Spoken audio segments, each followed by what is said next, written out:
Hi, guys. Welcome back. Hi, everyone. Hello. Yellow. Ivette is back. We're so excited. Yeah. And welcome to season 4, guys. This is the first episode of our season 4. It's kind of crazy. Yeah. And James and Ivette just found that out just now. Yeah. Yeah, that was amazing. Happy season 4.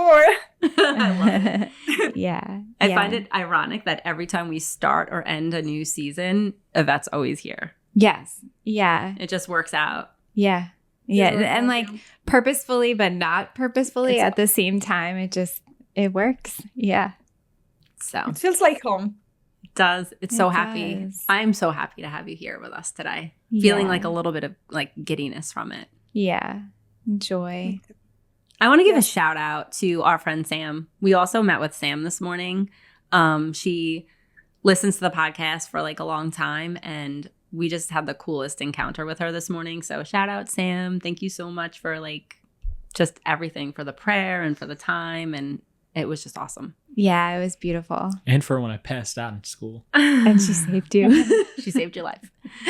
Yvette, so many people ask about you, and everyone's always like, how's Yvette doing? How's Yvette doing? So I know we always are like a little bit limited, especially on our Zoom calls and stuff. But do you want to just like tell our listeners like a quick synopsis of like what's life been like in Spain over there? How are you? Of course. Yeah, it's just I a would love couple that. minutes. Well, if everyone is listening, I love you guys and I miss you so much. And I'm going to be back soon. So counting the days. And my life is here. It has been like great ups and downs, a lot of learning. And I'm still working for a lot of cinema, social media. So I'm close to my dream. And every time I meet more like people that are closer to Jesus too, that it was a dream that I had when I moved here. So now I'm more surrounded about people of faith too, which I'm so happy. And I just feel I had a really nice Lent season too, and a really emotional Easter for me. But I knew a lot of things because I learned them in USA. So it felt really nice. And I just feel like we are, raising and I'm happy. I'm happy and I miss you.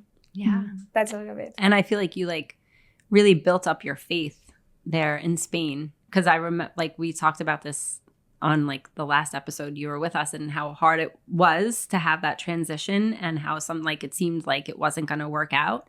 But that's not the truth. And you have like this family of faith there now too, which I think is really beautiful.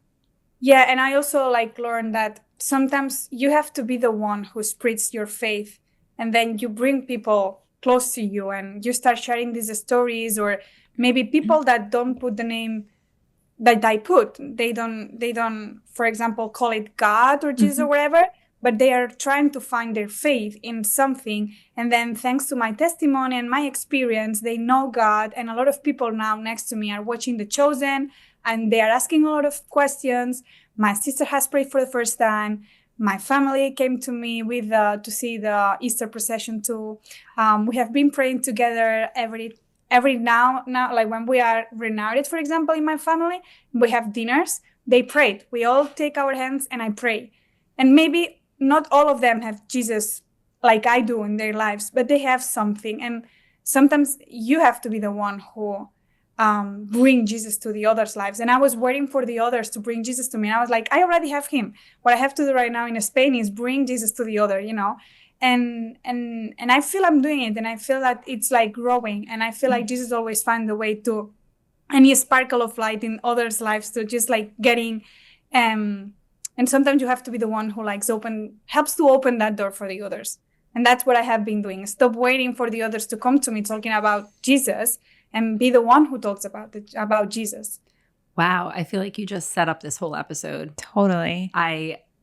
I could see that. Like, we actually had that conversation this morning, and it was one of those things where, like, first of all, what I see in what you just shared is like a boldness of faith and like a bravery, but at the same time, like humility, in that you're not telling them they have to be exactly what you are, but you're not afraid to share what you are. That's what it sounds like to me. Like, because you're saying, I'm all in with Jesus. I'm all in with the faith. And they're willing to join hands with me and to say a prayer, and maybe they don't see it the same way that I see it, but I'm making the move. And it's such a beautiful testimony to me. I love it. Yeah, I feel so inspired. What you said, like, I feel like I might remember that for a long time. Like you said, wait a minute, I already know him. I can bring him to them. I don't have to wait for them to bring him to me. I already know. And I feel like it reminded me of the Mary Magdalene scene in The Chosen when she gives her testimony to Nicodemus, and she was like, I will, now I like forgot the words, but she was like, the thing in between was him. I was one way and now I'm different. And then what she does after that is she brings him to all the people that she encounters, and the knowledge that, like, let me change my perspective on this. Also, Mary Magdalene was the first person to see the risen Jesus. And what did she do? She went and told the apostles. She went out to tell everyone. Yeah. She didn't wait for Jesus to appear to other people so that they could tell her. Wow. It's exactly what you described, yeah. Ivette. Yeah, because when I was, now that you say this, it's completely true. Like, Mary, for me in The Chosen, and now that I'm working with them, so I have to analyze a lot. For me, Mary Magdalene is like one of my favorites, I have to say, and I see her in like 3 stages, really like remarkable. Well, 4, but I will say the first one is, when she's in the border, that she sees for the first time, like, I don't know the name exactly, but the bird. The bar, where she was at the bar with like the alcohol. Bird, the animal. Before she. When she was on the cliff and she was about to like jump off, and she sees the bird. Yeah. Yes.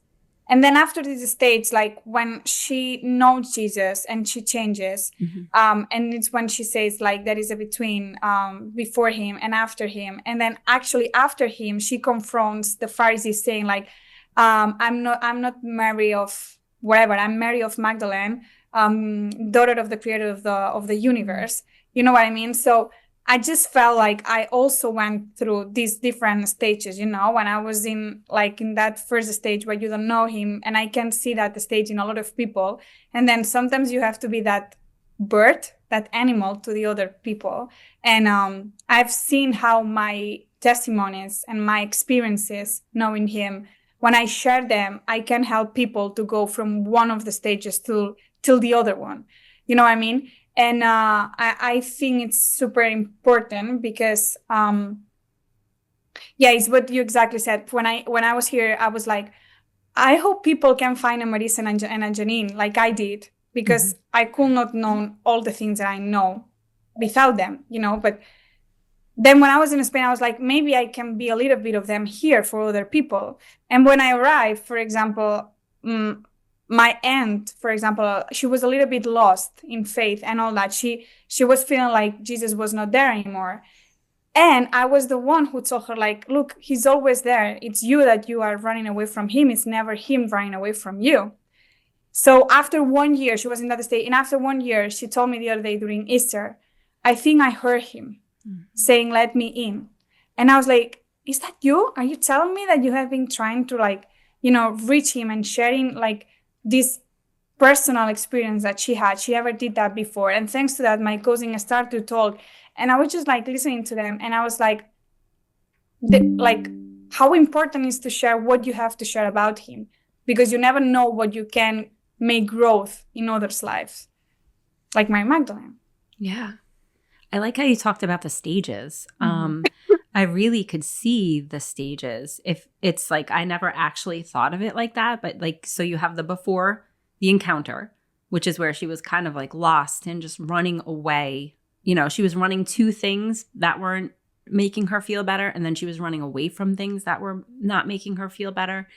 But like you said, in that moment of complete despair, the Holy Spirit, that bird was the representation of the Holy Spirit kind of distracted her from those negative thoughts that were attacking her. And then she had the encounter with Jesus. And that was the next stage. It's pretty cool to watch it like that. I feel like it's almost like our spiritual journey is like the stages of that is almost like our spiritual journey is like the flowers that I want to say in that case, it's like the flowers that die and come back. And it's like, of course, some of us have flowers that, you know, stay abundant, but most of us are like, you know, they start off as seeds and then they, you know, grow a little bit and they continue to grow. And it's like the seed is almost like we're almost spiritually dead. You're almost like you're going to jump off that cliff. You're done. And then the little sprouting is like that, like little in between where it comes to life. And then it slowly grows and gets more and more larger, beautiful. Yeah. Gets more plentiful. And that's almost like the more faith you have. And that's when you start to become more mature in spiritual, in your spirituality. And then I almost feel like sometimes we plummet and we die again. And just like the flowers that, you know, die, so some come back. And I feel like that's how we are. I feel like just from that, we come back to life and we follow that same path. It's almost like a wave. Sometimes you're spiritually dead. Sometimes you're the most high at spiritual level. You have so much faith. You're like totally trusting in God. And then sometimes you falter again and you fall. And I feel like that's the lives of the saints, the lives of, you know, the Old Testament figures, the lives of us, our lives. Wow. I read somewhere that when a seed gets planted in the ground, it said there's always darkness first. It said because, you know, you plant the seed and you cover it with dirt, and there's always a period of darkness before it begins to grow and before it begins to show itself and to show its life. I'm focusing on when you mentioned the bird, you said, I can just be a bird. And so I'm seeing her. So she's standing on this cliff, right? And she's having all of these negative thoughts in her mind, and she's thinking it's hopeless and there's nothing left for her. But it was just a bird. And we can say it like that. I mean, obviously it was a representation of the Holy Spirit, which is so much more, but it was subtle. It was so distracting that it made her turn away. But at the same time, it wasn't someone banging down on her door telling, like, you know, people tried to help her in so many ways, but the way Jesus came in and the Spirit came in and was just gentle and distracting, and like it was like a curiosity in that, you know, and I think it's so beautiful to be that to other people, whether it just be the way you speak to them, the way you see them. You know, it doesn't have to be that like, I'm going to tell you exactly who you need to be, everything you're doing wrong, everything you should be doing. Like, no one responds to that. People respond to that gentleness, the curiosity, and the feeling of being seen. Yeah.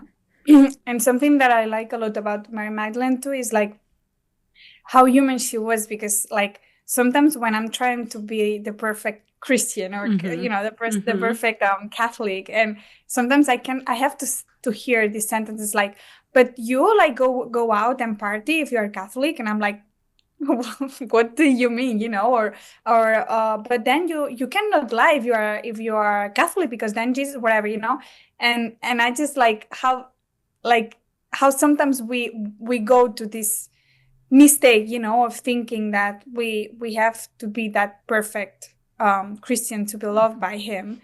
And Mary Magdalene for me reminds me that actually not, because she sinned again, you know, and she had this dark period of time where she went again, where she thought she belonged, or that was her identity, but the only difference from the beginning till that moment, it was that instead of running away from him, she went back to him with what she was, and she was just waiting for her with the arms open, with that forgiveness and that love. And for me, Mary Magdalene reminds me to how many opportunities we have with God, and how our identity is created by him, not from our past, not from the others. The Pharisees, when they call for her, they are calling her like who she was. And she's like, no, that's not my identity. I'm the daughter of him. You know, that's my identity. So for me, Mary Magdalene for me is like, humanity, curiosity too, because she's always asking those like deep questions. She thinks, she tries to understand, she's curious. And I think you have to be really curious on your faith and ask questions. Like sometimes I've seen a lot of people of like being super aware of all the theological part of the Bible and all that, like the rules or the story or the Bible verses or wherever, but then they never have talked to him or things like that, And sometimes for me, Mary Magdalene is like that faith that grows in your heart and not also just like in the books or what others say, but your own experience with him. I think that's so authentic too. It's so funny because you're saying so much of what our conversation was this morning. And that's like a big part of it. I think that there's an illusion that comes over people when you make a decision to have this relationship with God. There's an illusion that comes over people. Like some people are going to look at you and be like, assume like, oh, well, now that you've given this yes to God and, now you can't do this anymore and you can't fall and you can't this. And I find that to be like, are you out of your mind? Like that is the complete opposite. It is this genuineness of who you are and the decisions that you make. And when you fall, because you will, because we all do, we're perfectly imperfect. That's where God gets to be who he is. He gets to be who he is when we get to be who we are. And that's like, sometimes I look at us as like the toddlers who are just like learning to walk. And sometimes they got it perfectly and they're walking across the room and there's not like one accident. And then other times they're walking and looking in the wrong direction and they hit their head on the table and they hit the floor. Mm-hmm. And then the parent goes over and picks them up and is like, oh, are you okay? And that's us. Like, yeah, I have intentions to do the right thing. I have intentions to be good. I'm not justifying like bad behavior. But I also know that when I fall, if I will be willing to acknowledge where I am and where I would like to be, God likes nothing more than that. He came for the sick. He came for the wounded. He came for the hurting. He didn't come for the already perfect. And don't get me wrong, I could be a Pharisee. At any time, I could be a Pharisee. I could be any one of those parts of people, but it's just remembering, I think it's the balance. I was listening to somebody on a podcast the other day and what he said was like, it's like that knowledge of like, okay, I'm not going to obsess over being perfect because if I obsess over being perfect, well, now that's my idol. Now I'm worshiping perfectionism. If I obsess over my sins, well, now that's an idol. But if I just keep my eyes on Jesus, maybe I won't sink, but maybe I will, like Peter, I mean, I think that's what makes it real. Yeah, when you started talking about the stages earlier, I definitely was thinking of that moment where she fell again, and she is still different. Like even, and I'm speaking on The Chosen, but you're watching her in the bar again, gambling again, doing those things again. And yes, she looks as if she is who she was before the encounter, but she's really not, because you can see the conviction in her eyes. You can see that she's like battling with the truth of what she knows. And then she feels unworthy to go back because she's like, you saved me once, you're not going to do it again.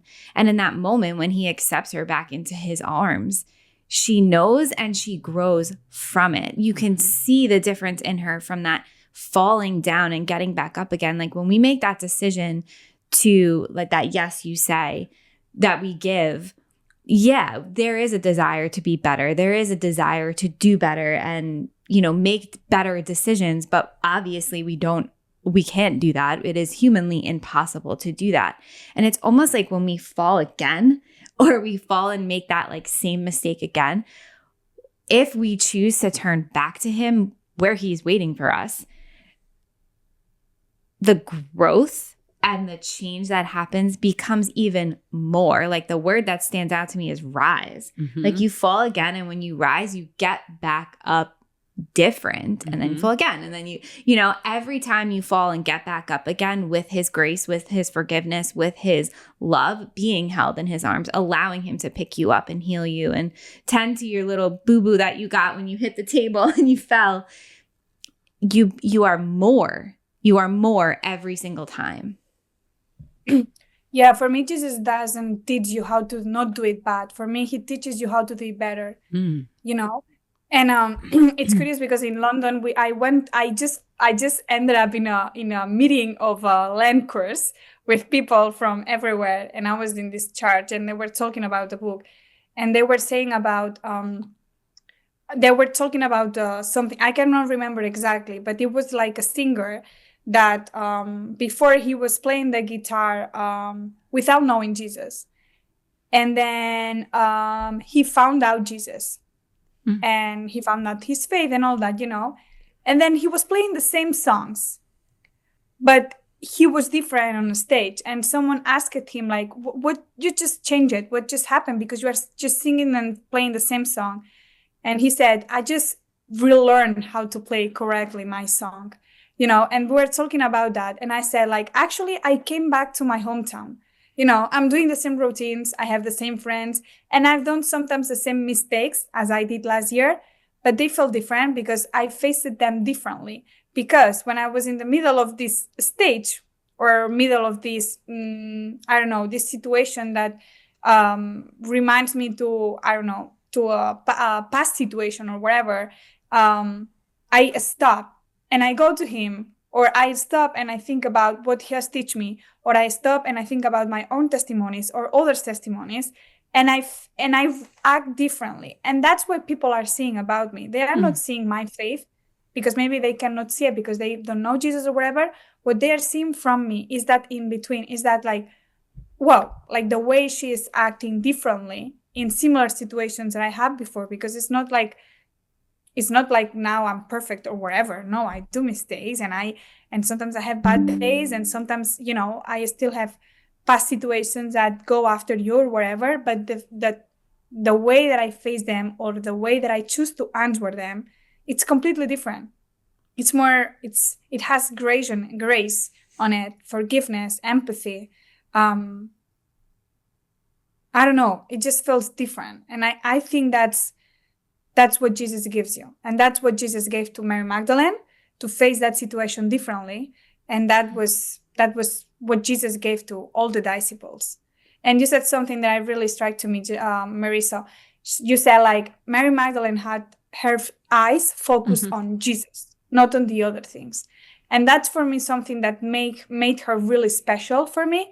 And mostly now that I've seen a lot of times The Chosen, I can see how sometimes the disciples were more focused on what was happening around or the others, or what the others were saying or whatever. And you can see Mary Magdalene in silence, just focused on what Jesus said or on what Jesus has done, or, and she was the one with also John, at least in The Chosen, that realizes before anyone what is coming, what's happening, or what he's saying. And I said, that's because she's all the time focused on Jesus. And that's why she didn't sink. Yeah. Because her eyes were on Jesus. Wow. This is true. I also want to go back to when she was in the phase of like falling again, and she was at that bar and she was gambling. I also want to say, like, I loved how the other disciples went after her. How Jesus sent like Peter and Matthew, which I thought was so entertaining at the time because they really couldn't stand each other. Yeah. So he was like, you and you, go find Mary. And they were like, and they were just like not happy to be together, but they went for her. And then our Blessed Mother went and took her back to Jesus. And I think that's really a beautiful thing about faith community too, is having those other people who maybe aren't exactly like you, but they love him and are learning to love themselves and to love and respect each other and to go for her. Like, I love that they weren't happy about going, but they did. And that's kind of what we're supposed to do for each other too. Yeah, I love that you said that, because I had this conversation with my partner the other day where he said something like, but sometimes if you do this kind of actions, or you take these actions, or you choose these things to do or whatever, you are walking away from God. And I said, are you sure that you like, no, like he walks away from you when you take these actions or whatever. And I said, are you sure that he walks away from you, or are you walking away from him? So for me, just what you said, it's completely true and powerful, because she she did a mistake. Yeah, she maybe was like in that stage of darkness that we all have. We have ups and downs, but he didn't run, like he didn't walk away from her. He knew where she was. And instead of just leaving her there and being accepted or whatever, like how people think God sometimes is, like points at you or whatever, he sent help to her. He sent some light. He sent friendship. You know, like he was trying to reach her. It was just like one decision that she had to make. Walk back, you know? Wow. Yes, totally. I mean, how lucky was she and we are to have people in our lives that are Peter and Matthew to us, to bring us back, and the Blessed Mother to bring us back to him and to rescue us when we need the rescuing, you know? I'm thinking of her going to the tomb, you know? Like I'm thinking of Run to Jesus. I'm actually hearing that song by Francesca Battistelli. Like I saw this, someone had posted this reel on Instagram this morning that I had watched, and it's like kind of related to this, so I hope it makes sense. But it was these two like woodcutters, and it was like the two woodcutters start cutting wood at the same time of day every day. And they go for the whole morning, and they cut and they cut and they cut and they cut the same amount of wood in the morning. And then one person keeps going, and then the other person goes and takes a break. And then he comes back after like an hour, and the person who took the break, and they keep going and they keep going. And then at the end of the day, it said every day the person who took the break was always cut more wood. And the other woodcutter was like, I don't understand. Like, how do you always do more than me? And he said in his break, he goes and he sharpens his knife during that break. And part of me was like, okay, that was like literal, like he was sharpening his knife. But what I keep thinking about is prayer, like taking that time to like run to him in prayer. And I'm thinking about her in that moment of like, yes, she was missing him and she needed to go see him, but like her thing was to run to him, you know, and taking the time changed everything, because like you said, James, she was the first person to know that he had been risen. And in her own instinct, it was like her own prayer time. Like, okay, I'm going to run to him. I'm happy. I'm going to run to him. I'm sad. I'm going to run to him. In those moments of our day, when we take that time, when we take that break, you know, if you're going back to the woodcutting analogy, like you're going to perform better after that every single day of the week. That's super interesting, because I said that to one of my friends. I said, usually like evil will try to make you feel like super rushed and super busy, or, you know, like with a lot of things, but God like will probably give you peace and like a stop and like moments of just being with him. And it's not easy, because this is a scene where he's in the Garden of Gethsemane, and he asks for prayers and the others fall asleep.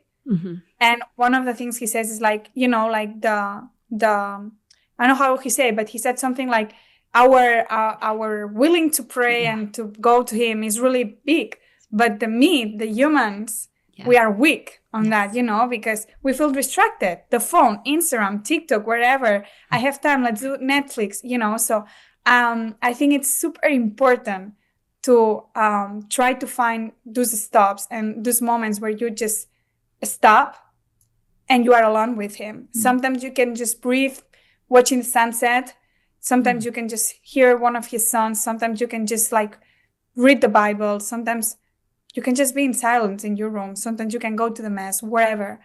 But I think it's super important to force ourselves stop. Amen. To run to him like Mary Magdalene did. Wow. I think that's a good way to come to the end of the episode. Yeah. And we could definitely, I feel like Mary Magdalene is a topic we can talk about like for the rest of our lives. So, you know, probably more to come with her, because I feel like we just like scratched the surface. But do you guys have tiny miracles? My tiny miracle, we kind of started with this, but my tiny miracle is our new friend, Sam, and having a conversation with her. We met her through the podcast and through social media and stuff. And she's connected in so many ways to people that we know in our lives. And we had a chance this morning to finally sit down with her and have a couple of hours of just conversation and prayer. And it was just such a beautiful moment. So my tiny miracle is my Uncle Charlie. He passed away like just before Easter. It's my dad's brother. And like he's my godfather, and I just love him, and I'm just been praying for him, and hearing my dad tell me a whole bunch of stories about him from when they were young was really like a cool thing for me. And it's a sad, situation, but I did love hearing all of the stories about when he was young and fearless and crazy. So Uncle Charlie, this is for you. Love that. Your tiny miracle? Oh, I was going to let Ivette go. Oh, what a gentleman. I don't have a tiny miracle. I have a huge miracle. and it's that I had a surgery. I'm good, guys, but I had a surgery that was one of my dreams for a lot of years, and it even feels unreal. But I had it, and I knew God was involved. And it's amazing because for me, this surgery was always impossible. And before I got into the surgery room, the doctor saw my tattoo that I have in my arm that it says impossible, but there is like a line that erases that I am. So it's like possible actually when you read it. And he said, I like this tattoo. Like it reminds me, can remind you that everything is possible, right? And the thought that came to my mom was like, yeah, of course it is. I have God in me. Amen. And then when I was in the surgery room, they had to sleep me. And the nurse said, now I want you to think a place where you would like to go. And I remember just take a look on the ceiling and seeing just like a huge light, white one. And I was just like, I want to go with Jesus. Oh. And I don't remember anything, but for me it was huge because of a lot of things. Huge because all my family prayed with me in the room. And I was just like seeing them praying for me. Things that I never expected, So I think God was involved in so many ways in this that for me is like huge. And he made possible what I thought it was impossible. I love that. I don't know if I could top that. But so my aunt and uncle actually took me to a Rangers game, and that's my tiny miracle. I mean, I don't know if I can like name drop them, but just say, you could say their first names. Uncle Michael and Aunt Kate, thank you so much for taking me to the Rangers game, even though they did lose, but it's all right. That's all right. We have a long history of the Rangers losing games, so it's all good. I've been going to those games since I'm a little girl, and they hardly ever win. I love it. All right. Thank you guys. Thank you guys so much. We'll see you next week. See you next week. I see you next week. I was thinking, always remember. Okay. Yeah. Always remember. Go ahead. Just remember. Always remember. No matter where you are, he's always there. Amen. Amen. And James, how are you going to sign off? I don't know. I don't got a new one. I could just say, see you in a while, crocodile. Great. I was going to say later, alligator. All right.